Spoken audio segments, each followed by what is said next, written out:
Election കമ്മീഷന്റെ update വരികയാണ്. അതായത് 3 മണിയുടെ അപ്ഡേറ്റ് അനുസരിച്ച് 62.71%, അതായത് മികച്ച പോളിംഗ് രേഖപ്പെടുത്തിയിരിക്കുന്നു. 3 മണി ഏറ്റവും ഒടുവിൽ അപ്ഡേറ്റ് അനുസരിച്ചാണെങ്കിൽ അതിൽ ഏറ്റവും കൂടുതൽ നമുക്ക് വോട്ട് രേഖപ്പെടുത്തിയ കടന്ന പാലക്കാട് നല്ല രീതിയിൽ കടന്ന മികച്ച രീതിയിൽ പോളിംഗ് രേഖപ്പെടുത്തിയിരിക്കുന്നു. എറണാകുളം നമ്മൾ നേരത്തെ പറഞ്ഞ 66% എറണാകുളത്ത് പോളിംഗ് തീർച്ചയായും.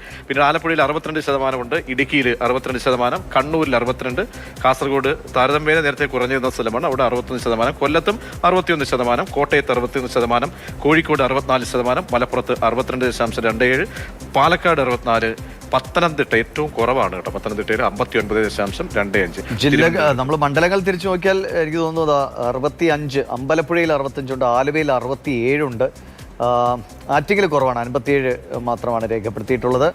ചാലക്കുടി 63, ചേലക്കര 63, ചെങ്ങന്നൂർ കുറവാണ് 57, 63 ദേവികുളം 63 ഉണ്ട്, ധർമ്മടം, എലത്തൂർ അവിടെയൊക്കെ 63%, എറണാകുളത്ത് 64%, ഇരവിപുരം 61%, ഗുരുവായൂർ 58, കയ്പമംഗലം 60, കളമശ്ശേരി 64.74, ഏറ്റവും പ്രധാനപ്പെട്ട മത്സരങ്ങൾ നടക്കുന്ന കഴക്കൂട്ടത്ത് 64.83 ആയിരിക്കുന്നു വോട്ടിംഗ് ശതമാനം.